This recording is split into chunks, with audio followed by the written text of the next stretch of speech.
didn't get that. It's a shame because if we'd have seen, honestly, I think if you'd have seen Jinder stand up against Brock, I think fans would have been like, it's a little bit like when Braun gets in there with Brock and there's that physicality, or Samoa Joe, and people are like, wow, hang on a minute. This guy looks credible enough to take him out. And Jinder Mahal would have had that look. And it's a bit of a shame we just didn't get that, Matt, because that could have got him. I mean, I don't want to say fans would have been cheering for him, but I guarantee a few fans in the audience would have been like, yeah, let's go for this guy. Like, he might be the one. He looks like he could throw him about. But we didn't get that in the end. Listen, one thing I'm going to say, I'm not going to sit here and say that I'm not a fan of AJ Styles because, of course, I think Matt, I'll go out on this one. I think AJ Styles is pound for pound probably at this time the greatest wrestling performer we've got in the business of any promotion currently right now. I mean, I know that's a bit of a statement to make, but I honestly feel like when you look at this guy and, what he can do and who with, he can make Shane McMahon look good. And that's a feat in itself. But I honestly feel this guy is the best pound for pound wrestler we've got, performer. I don't know how much longer we're going to have of AJ. So I want to see him in these spots. I want to see him have a great match at a WrestleMania. I hope that he does get to that part and we get the match that I felt we were robbed of last year. Quite frankly, I want to see him have a kind of Wrestle Kingdom style match. I want to see him up against somebody good. I really enjoyed the match between him and Lesnar. It was incredible that a guy like AJ pulled off something where you thought he was still credible when you think of the size difference. Matt, for you going forward for AJ Styles, I know we're not even past into the new year. We're nowhere near the Rumble, but is AJ going into WrestleMania for you here, Matt, as champion? Yeah, I definitely hope so because they need that. And like I said, if it was in New Japan, they'd be running with this guy. They'd be putting him in great spots and great matches. But it feels like they don't know what to do with AJ. Although he gets through this list of people, it's like the feud's gone way too long. There's people I'm still wanting to see AJ fight. I want to see like a proper AJ versus Randy Orton, a proper AJ versus Nakamura, and go through the list. But we're not getting these kind of matches. Just keep getting Jinders and stuff. And although, since he's been there, one of his best kind of works has been the stuff he did with John Cena and the stuff he did with Jericho. It's just so few and far between. But looking at the whole picture now as well, I'm kind of scratching my head because I'm like, who's deserving of a title shot now? There's no one left. I mean, he's beaten Jinder in his rematch. Randy and Nakamura haven't been doing anything as of late, and they both lost to Jinder. So who is going to be the number one contender? Yeah, lots of rumours going around that for the next few weeks into the Rumble that Sami Zayn's going to be put into that spot up against AJ, which would be interesting, Matt, if that's the case. But I don't suspect he'll get a pay-per-view out of it. But you can see him running with that for a while because they've got to get through a lot of weeks just leading up to the new year and then going in from there. But overall, Matt, the pay-per-view itself, what did you overall? Was it a good view, or yay or a nay for you as far as a show amongst itself? It's not like a real basic level of entertainment. It was okay. I mean, it was a pay-per-view I wanted to see. Yeah, sure. I mean, I was going to watch it anyway. But I don't feel there's anything I took from this that I'm going to remember 10 years down the line. I think it's just going to fade into obscurity way too soon. Yes, probably with you there. I don't think this will be something that I'll go back and watch too many times, if ever. So yeah, I think I'm with you there. It's a sort of forgettable throwaway show, in my opinion, which is a bit of a shame. But sometimes it's just not there. It's not happening for you. So just one of those things, really, overall. But want to move on now to a few other things. Of course, I think we should probably get this out of the way with as quick as we can, because there might be people, listeners, that are trying to get us to talk about this subject as quick as possible. But guys, I want to encourage you, for anybody that's listening for the first time, hit the subscribe button to us at the WrestleLine. Look us up on Facebook, and if you want to email the show, it's wrestleline@gmail.com. That is wrestleline@gmail.com. Appreciate all your emails coming in, and of course my email box blew up. I think I'm going to say I don't think I've ever seen as many emails about one subject coming in my mailbox. Like, I thought I was going to my computer screen was just going to blow up because there was so many going through. Every time I pressed the refresh button, there was more and more. And I'm really glad I don't have like some sort of sound keytone thing going on every time I get an email, because it would have been going off like literally every 10 seconds. But yeah, the whole Matt Hardy thing, Matt, has certainly stirred it up, broken, woken, whatever it is now. And, you know, incredible, really, because, you know, this is something that we've all wanted since they've signed the Hardys. You know, we've been sort of waiting for it. We've seen some promos happen already. People a little bit like, well, you know, I wish they'd stop doing this stuff with Braid. Some of those, are, you know, the way they're editing isn't the best. But every time, you know, he's there, it's gold. But it's interesting there, Matt, because some of the things we're hearing about is that they are going to be like on some of the houses of the live shows, of the 205 show, Matt. I don't know if you've read that, that's been coming up recently. I don't know if you've seen that news bulletin, Matt. No, it's a bit of a confusing one itself, but the whole thing in a whole, you know, I'm quite excited for. I mean, we've all been waiting a long time for this.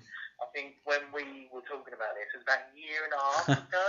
Oh yeah, yeah. That might be an interesting kind of match to see. But then that's just how slow things seem to be going with WWE these days. I mean, I know they had the trouble with the whole who owns the gimmick and the right to use it and all of that, and it's only just recently all came to a conclusion. But still, you know, like, it's just such a long time. Like, Bray's character has gone stale in that kind of time. Yeah, and the thing is, you wonder. I think the only thing fans have been fearful of, certainly I would be as well, is that, you know, are WWE going to invest enough, not money, but time and effort in this gimmick and of the Woken Matt, and, you know, what level is it going to be? Look, I don't think it's going to get main event status. I don't think it's going to take over the entire company like they could do in Impact. But, you know, I'd hope to think that at a certain level, at least with him, they could produce some great videos like he was doing in Impact Wrestling. Give him a little bit of creative freedom to do some of that good stuff. Because if they do, Matt, you could easily make a guy out of this. Like, you could put somebody over by having Matt Hardy do all this stuff, go into a huge, even a WrestleMania. Like, go to WrestleMania with this, get him against somebody young and upcoming who needs that rub or whatever. But it'd be a great thing. Like, I'm not all about Matt needs to win every match. I'm just about, let's just give Matt, you know, all the power that he needs to pull this off, because he's gold. You know, he is good to listen to him. He's funny, and, you know, some of the lines are fantastic. But, you know, I don't want to just see him standing in front of the blue screen thing. I want to see him do what he was doing in Impact Wrestling. Now, I'm hoping that's all because they're working on new theme music, they're working on gear, and, you know, getting some videos together. I hope that's all going on now, and, you know, they're going to timely do this correct.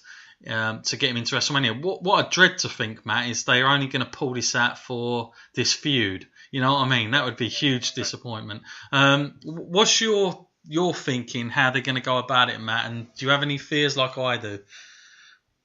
Yeah, I mean, I've definitely got my fears about it. I mean, I'm worried that WWE won't, like, give him the full reign over the character that he needs to pull this off.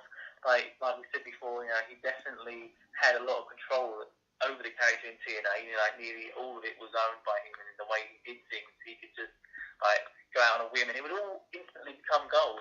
And I remember, like, us talking about the character when it first appeared and how crazy it was and how much, like, this is, and we even thought it was silly. Yeah, but yeah. It grew so fast, like, on people, and I think that might be the transition with most people, just looking at how wacky and zany it was. But if you just run with it, you know, even if WWE sees it that way at first, like, you know, it's crazy.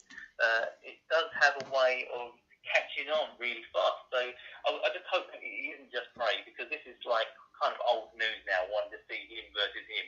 I want to see Matt move on and fight other people as well. It's kind of limiting, though, if they strictly run with their sort of good guy versus bad guy kind of formula because it is restricting.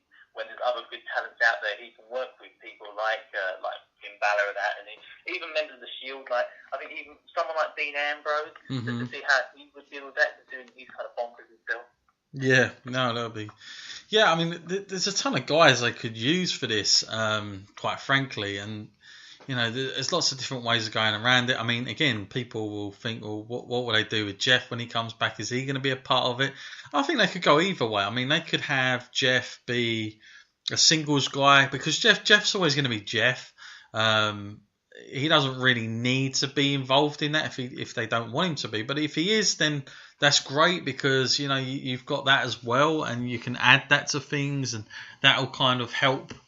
Keep it, freshen it up when he comes back, I guess, for a little bit longer. But, you know, you've got to be careful. You don't want to keep recreating what's already been done. But I honestly, I think the guy, he looks like he's so much more into this than what he was doing. You can see the passions there. And, you know, I just hope that they haven't sort of watered it down because of how long we've all been wanting this for. That now it's here, it's going to be like, well, it's going to get pops for the first few weeks and then it will die down type of thing. Like I really think they need to either be all for it or don't bother because I think that's how it's going to, you know, that's going to determine whether it's over or not. It's one of those things with WWE. What's so odd about WWE, Matt, and we can go back, I think it's 3 or 4 years ago now, where we had, who was the Miz's sidekick, Damien Sandow.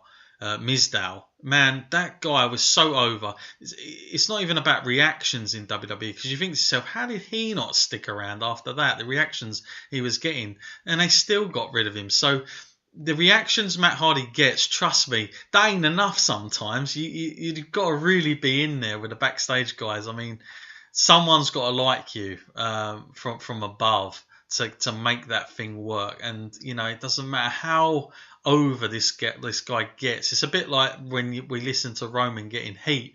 Doesn't matter how much that happens, they don't seem to listen anymore. So that whole, you know, they care about the fans. If they can react to it, they go for it. That's not always true. So I think we have to hope for the best. But I am really excited to see what they're going to come up with, even though it is with Bray Wyatt, who, for my money, is very stale at this point. But I'm just glad to have, you know, the Woken Matt, as it's called now, back with us. I just hope it, you know, just goes into something heading into, you know, some of the bigger pay-per-views, and they don't just sort of go, well, it's going to be a filler for the 205 thing. That's what we'll use it for. Because, like, come on. That's certainly not what we want. So, interesting times going forward. Matt, we talk about your gimmick here, Spoken Matt, something that I'm sure you're feeling may be deleted very soon. I want to talk about Impact Wrestling. Man, the departures of this company is, well, it's almost daily we're hearing about this. We're reading about things. God, only today I was reading a thing about Chris Jericho making a phone call. I mean, some of this stuff is just, you couldn't write it any worse than what's happening. But Matt, obviously more people leaving. You got to wonder, where is all this going? How much longer does this hold on for, Matt? And if at all, how long are you going to give it? I don't know. It's a weird mystery with this place, isn't it? I would have closed it years ago and said myself. It just always finds a way to survive, and I really don't know how it does it. You know, it's got nothing on WWE, obviously. It hasn't got anything on Ring of Honor, you know? Yeah. Ring of Honor has the talented people. If you're a credible wrestler and you believe in yourself, you go to Ring of Honor. Yeah. So, I don't even know why people want to wrestle in TNA. Obviously, they don't want to wrestle in TNA because they keep leaving. Mm-hmm. I guess the only thing that's keeping it alive is the people they're bringing in are contracted to wrestle for other companies. You know, people like Johnny, whatever, you know, you can call him Impact, Mundo, Morrison, whatever. He comes there and does it as sort of, it feels like a favour now that he's doing them, coming in there doing that. Of course, they said that they had enough of Alberto, but they brought it back, Alberto. Oh, that was terrible. From an inspiration point of view, because they need that kind of name to It's like you say, I'm totally with you there. I mean, Ring of Honor much more credible. I mean, you look at Cody.